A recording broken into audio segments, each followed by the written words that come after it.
नमस्कार, स्वागत है आप सभी का न्यूज 18 राजस्थान पर। मैं हूं आपके साथ हेमंत कुमार और चलिए खबरों की शुरुआत करेंगे इस वक्त की सबसे बड़ी खबर के साथ। राजसमंद से बड़ी खबर, नहर निर्माण के दौरान हादसा होने की जानकारी सामने आ रही है।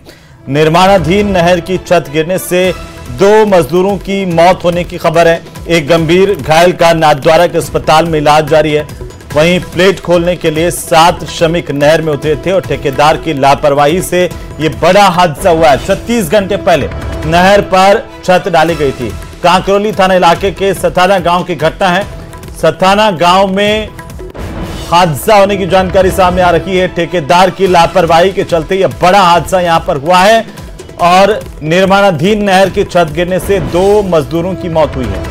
एक अन्य मजदूर गंभीर रूप से घायल है, जिसे अस्पताल में इलाज के लिए भर्ती करवाया गया है।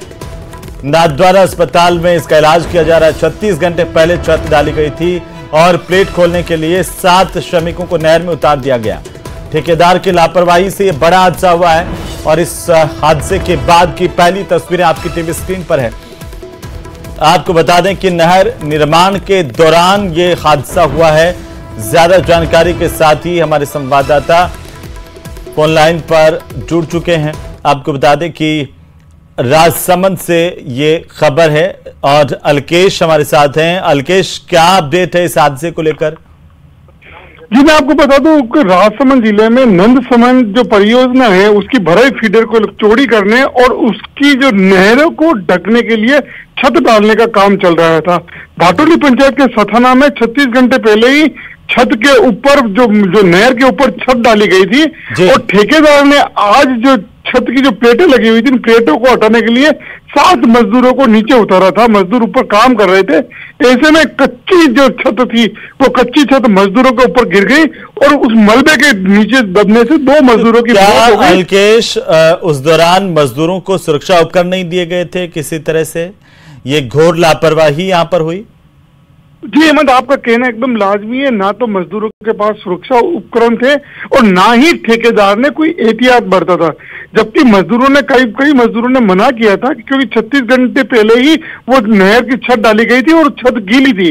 ऐसे में लेकिन ठेकेदार ने नहर की प्लेटें हटाने के लिए मजदूरों को नीचे उतार दिया और जब प्लेटें मजदूर हटा रहे थे उस छत की, तो प्लेट हटाने के दौरान वो छत नीचे गिर जाती है और 2 मजदूरों की मौके पर मौत हो जाती है। जबकि एक मजदूर जो होता है वो गंभीर रूप से घायल होता है, जिसका फिलहाल नाथद्वारा अस्पताल में इलाज जारी है। जिन मजदूरों की मौत हुई है उनको लेकर के भी क्या कोई जानकारी मिल पाई है? इस बारे में भी लगातार नजर बनाए रखिए, अपडेट हम आपसे लेते रहेंगे। बहरहाल बहुत शुक्रिया तमाम जानकारी के लिए। तो ये बड़ा हादसा यहां पर हुआ है, राजसमंद से बड़ी खबर। और इसी बीच झुंझुनू से बड़ी खबर मिल रही है, जहां पर किडनी कांड को लेकर के बड़ा एक्शन हुआ है। जिला प्रशासन की तरफ से बड़ा एक्शन लिया गया। जिला कलेक्टर चिन्मयी गोपाल के निर्देश पर यह एक्शन हुआ है और सीएमएचओ ने एफआईआर दर्ज करवाई है डॉक्टर संजय धनखड़ के खिलाफ। कोतवाली में केस दर्ज किया गया है। डॉक्टर संजय धनखड़ की प्रैक्टिस पर भी इसी के साथ तलवार लटकी हुई है। जिला कलेक्टर ने एक पत्र राजस्थान मेडिकल काउंसिल को लिखा है। डॉक्टर संजय धनखड़ के रजिस्ट्रेशन को निरस्त करने की अनुशंसा पत्र के माध्यम से की गई है। चिकित्सा विभाग को पत्र लिखा गया जिला कलेक्टर चिन्मयी गोपाल की तरफ से। और आपको बता दें कि लगातार इंतजार हो रहा था कि आखिरकार किडनी कांड को लेकर के जो अस्पताल के संचालक हैं संजय धनखड़, उन पर क्या कार्रवाई होगी, कब होगी। जो जांच मेडिकल डिपार्टमेंट की ओर से चल रही थी, उस जांच का आखिरकार क्या लबोलुआब निकलेगा। लेकिन फिलहाल जो जानकारी सामने आ रही है, जिला प्रशासन एक्टिव नजर आ रहा है किडनी कांड को लेकर के। और अब डॉक्टर संजय धनखड़ के खिलाफ एक एफआईआर सीएमएचओ की तरफ से दर्ज करवाई गई है। इसे लेकर के निर्देश जिला कलेक्टर की तरफ से दिए गए थे। जिला कलेक्टर ने संजय धनखड़ के रजिस्ट्रेशन को कैंसिल करने की अनुशंसा भी की है।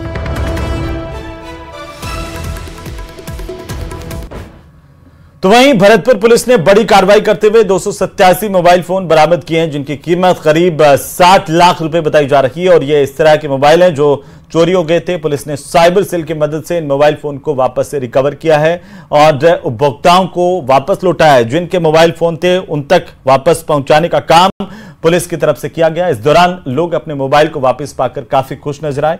पुलिस अधीक्षक मृदुल कच्छावा ने जानकारी दी कि किसी न किसी वजह से जिन लोगों के मोबाइल चोरी हुए थे, अब उनको साइबर सेल की सहायता से वापस लाया गया है, उन्हें लौटाया गया है। और इस दौरान ये लोग अपना अपना मोबाइल फोन पाकर काफी खुश नजर आए।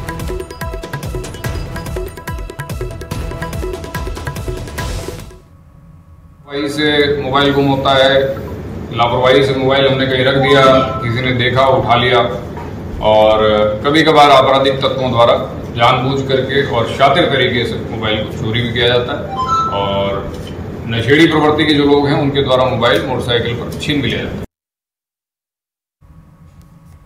उधर सिरोही के भुला गांव में दहशत भरे वीडियो अपलोड करने के मामले को लेकर के पुलिस ने कार्रवाई की, एक आरोपी की गिरफ्तारी की है। आरोपी ने मुख्य सड़क मार्ग को बाधित करके सामने से आ रही एक जीप को रोका था और लाठी से वार कर हमला कर दिया। हमले का वीडियो बना करके इंस्टाग्राम पर अपलोड किया था। ये तस्वीरें देखिए, किस तरीके से रील बनाने के चक्कर में कुछ भी करने को लोग तैयार हैं, और पुलिस ने वीडियो वायरल होने के 3 घंटे के अंदर ही इस आरोपी को गिरफ्तार कर लिया, जिसकी तस्वीर देखिए। फिलहाल पुलिस ने आरोपी के खिलाफ केस दर्ज करते हुए इसकी गिरफ्तारी कर ली है। ये वीडियो यहां पर सामने आया था। इसने बाइक लगा करके गाड़ी को रोका, सवारी गाड़ी रोक करके उसके ऊपर लाठी मारी थी।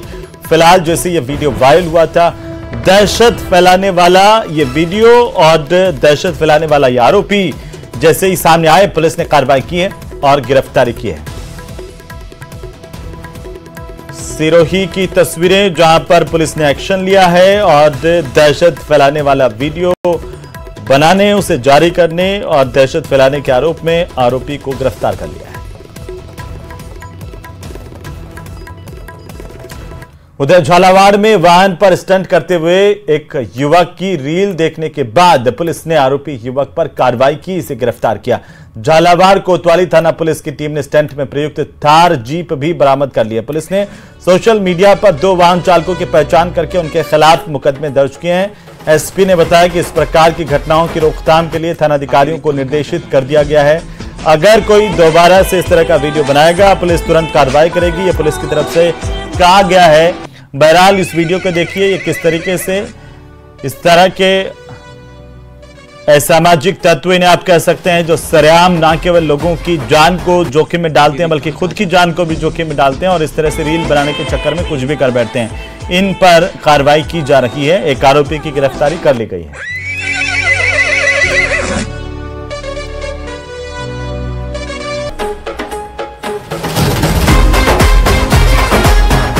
आगे देख कहाँ जाता। जो इंस्टाग्राम सोशल मीडिया प्लेटफॉर्म है, उस पर इस्माइल चौधरी नामक युवक ने इस तरह के वीडियोज अपलोड किए, जिसमें वे अपनी थार गाड़ी में विभिन्न प्रकार के स्टंट कर रहे हैं, जिससे कि उनकी जान को भी खतरा हो सकता है और बाकी जो लोग रोड पर अपने वाहन चलाते हैं या पैदल चलते हैं, उनकी भी जान को खतरा हो सकता है। इस मामले को पुलिस ने संज्ञान लेते हुए इस पर धाराओं में मुकदमा दर्ज किया गया और उसी में इस आरोपी को और गिरफ्तार किया गया। और जो इसमें थार जीप इस्तेमाल हुई है इन रील्स को बनाने में, उसको भी पुलिस के द्वारा जब। और इसी बीच राजधानी जयपुर से बड़ी खबर मिल रही है, जहां पर कल बीजेपी प्रदेश पदाधिकारियों की बैठक होगी। दोपहर को 2 बजे प्रदेशाध्यक्ष सीपी जोशी की अध्यक्षता में बैठक आयोजित की गई है। इस बैठक में सीएम भजनलाल शर्मा मौजूद होंगे और नतीजों से पहले भारतीय जनता पार्टी ओवरऑल आकलन करेगी अपनी पार्टी के प्रदर्शन को लेकर के। कल प्रवासी बीजेपी नेताओं की भी एक बैठक होनी है। मुख्यमंत्री भजनलाल शर्मा और सीपी जोशी इस बैठक में मौजूद होंगे, तो साथ ही सह प्रभारी विजया राहटकर भी मौजूद होंगी। चुनाव प्रचार और परफॉर्मेंस की जानकारी भी दी जाएगी, विस्तार से चर्चा होगी। 4 जून को नतीजे घोषित होंगे, लेकिन उससे पहले चुनाव प्रचार और परफॉर्मेंस को लेकर के और फीडबैक लेने का काम बीजेपी में किया जाएगा। इसे लेकर एक बैठक आयोजित की गई है।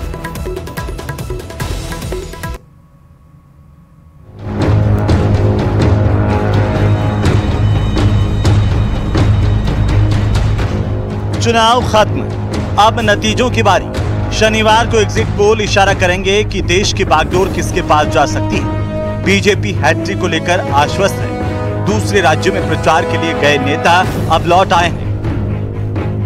शनिवार को एक ही दिन में 4 बड़ी बैठकें पार्टी कार्यालय में होंगी, जिसमें प्रदेश पदाधिकारियों के साथ मोर्चों से जुड़े नेता भी मौजूद रहेंगे।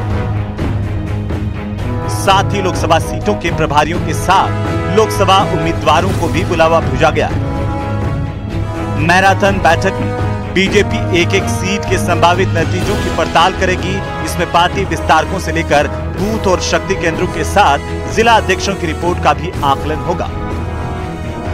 यानी एग्जिट पोल के साथ बीजेपी भी सूबे की 25 सीटों के नतीजों का ओवरऑल फीडबैक लेगी। बैठ के लगातार हमारी चूंकि मतगणना होनी है तो उसकी तैयारी को लेकर चर्चा होनी है और इसी को लेकर बैठक। प्रदेश में 2 चरणों में 19 और 26 अप्रैल को मतदान हुआ था।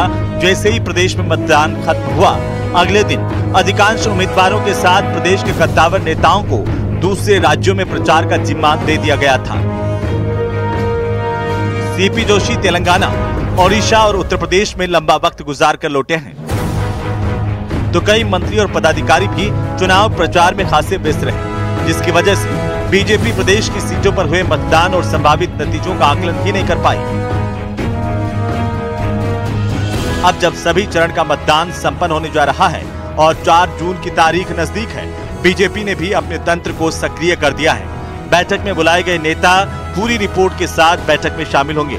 मतदान के प्रतिशत से लेकर जातियों के झुकाव तक पर चर्चा होगी। वोटिंग % बढ़ाने के लिए पार्टी ने जो प्रयास किए वो धरातल पर कितने फलीभूत हुए, इसका भी आकलन होगा।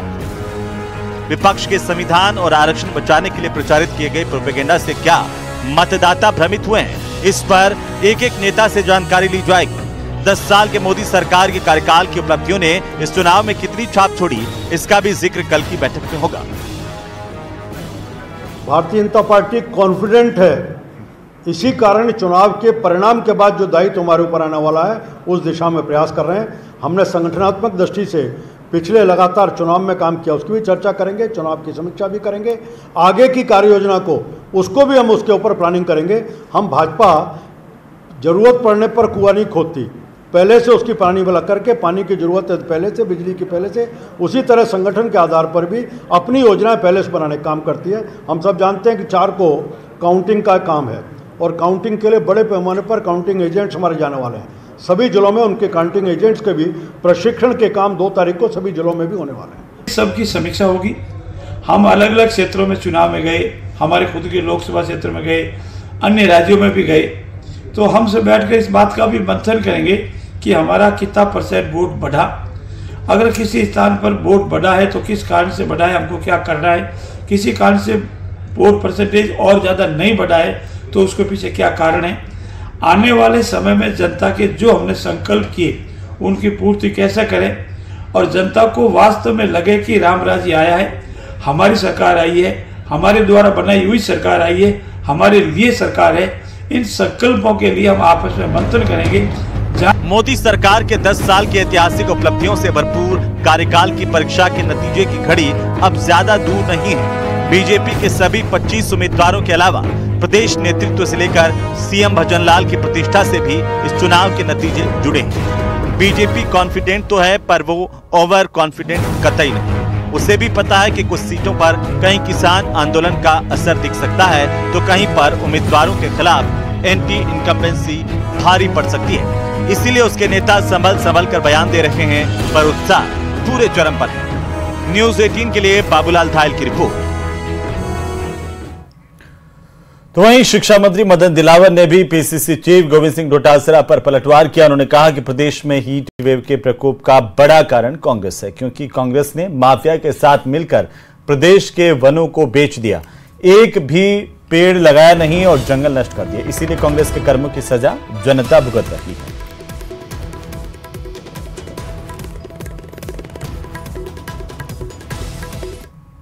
उनके कुकर्मों का परिणाम है। यदि 5 साल तक के वनों को नहीं कटने देते, पेड़ लगाने वालों को प्रोत्साहित करते, ये बड़े बड़े रिश्वत लेकर के वन विभाग को उजड़ने नहीं देते, डोटासरा जी जैसे इन्होंने पेपर बेच कर धन कमाया है, उसी प्रकार से जंगलों को काट कर भी इन्होंने मानवता को खतरा पैदा किया है। और मानवता को खतरा पैदा करने वाले से बड़ा दुष्ट कोई नहीं हो सकता, उस प्रवृत्ति के ये लोग हैं। उधर टोंक के बीजवाड़ गांव में फूड पॉइजनिंग की खबर के बाद प्रशासन हरकत में आया और नायब तहसीलदार के बाद चिकित्सा विभाग की टीम मौके पर पहुंची और डिप्टी सीएमएचओ और खाद्य सुरक्षा अधिकारी ने जायजा लेकर खाने की सामग्री के सैंपल लिए हैं। फिलहाल मावी की मिठाइयों से फूड पॉइजनिंग होने की बात सामने आ रही है, तो वहीं टीम ने बीमार लोगों की जांच करने के निर्देश दिए हैं। सभी को अस्पताल से छुट्टी दे दी गई है। वहीं आपको बता दें कि गांव में हुए सामूहिक भोज में खाने से लोग बीमार हुए थे। टोंक में फूड पॉइजनिंग का कहर देखने को मिला है। टोंक के बीजवाड़ की तस्वीरें हैं, जहां पर जैसे जानकारी मिली है उसके बाद पुलिस प्रशासन, खाद्य विभाग की टीमें भी यहां पर पहुंची है, जायजा भी लिया गया।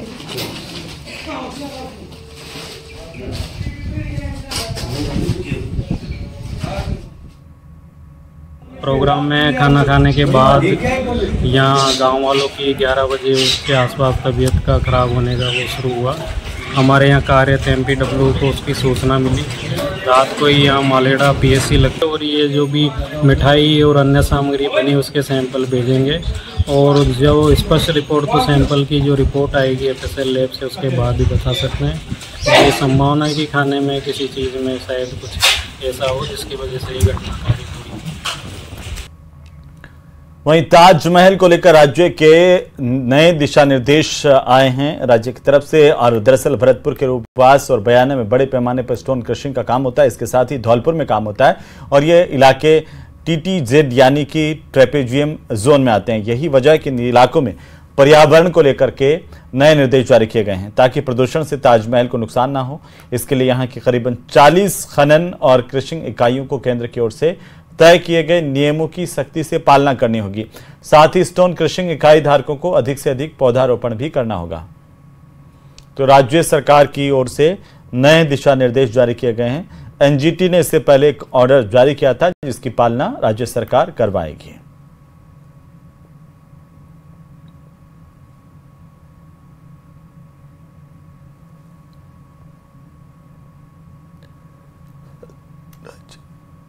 से माननीय सर्वोच्च न्यायालय से के टाइम से जा रहे हैं।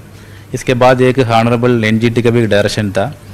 मतलब ताजमहल का नियर बाई डिस्ट्रिक्ट्स है, उसमें यूपी का भी कुछ डिस्ट्रिक्ट्स है, राजस्थान में अपना भरतपुर है और धौलपुर का कुछ डिस्ट्रिक्ट्स मतलब पार्ट है, ये इसमें इस जोन में आते हैं।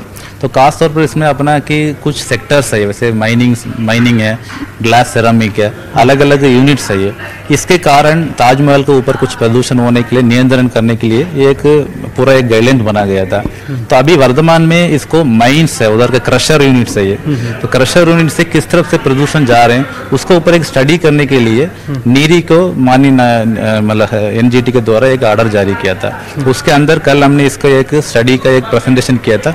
उसमें भरतपुर का सभी क्रशर है, मौजूद क्रशर है, उनका हमने इधर आमंत्रित किया था। उसके अनुसार हमने गाइडलाइंस को अभी फाइनलाइज किया था। ये स्टडी का रिपोर्ट अभी अपना मिनिस्ट्री ऑफ एनवायरमेंट फॉरेस्ट को जाएगा, तो उसके बाद ये माननीय न्यायालय को ये रिपोर्ट पेश किया जाएगा।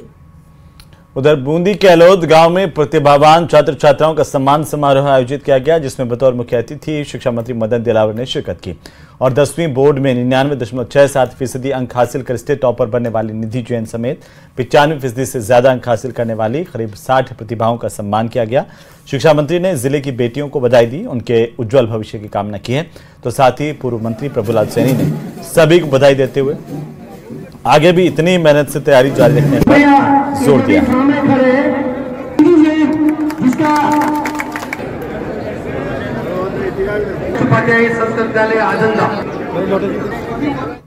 सबसे ज्यादा अंक प्राप्त करने वाली छोटी बहन है जो कक्षा 10वीं की बोर्ड की परीक्षा में सरकारी विद्यालय पढ़कर के उसने बहुत अच्छे अंक प्राप्त किया है, जिससे उनका सम्मान करने के लिए मैं स्वयं यहाँ उपस्थित हुआ। सरकारी विद्यालय में पढ़ाई अच्छी हो रही है। राजस्थान में प्रतिभाएं छुपी हुई हैं, उनको अवसर मिलना चाहिए, उनको वातावरण मिलना चाहिए और शिक्षकों को मुस्तैद होकर के उनको पढ़ाना चाहिए। प्रतिभाओं की कोई कमी नहीं। तो वैसे तो भारत को कृषि प्रधान देश कहा जाता है, किसानों का देश कहा जाता है, जो अन्नदाताओं को सर आंखों पर रखना चाहिए। लेकिन अगर किसानों की समस्या हल नहीं हो तो आखिरकार वे क्या करें? ऐसा ही कुछ मामला हनुमानगढ़ का सामने आया, जहां पर किसान अपनी मांगों को लेकर लगातार धरना प्रदर्शन करने पर मजबूर हैं, लेकिन उनकी सुनवाई नहीं हो रही।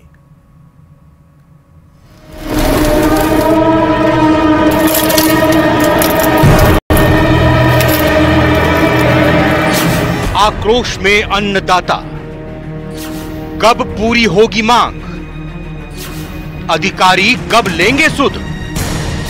क्यों नहीं किसानों को मिल रहा पानी? ये लोग फर्श पर लेटे हुए हैं। दरअसल ये किसी बारात में नहीं आए हैं जनाब। इस तपती गर्मी में किसान अपनी फरियाद लेकर कलेक्ट्रेट पर धरने पर।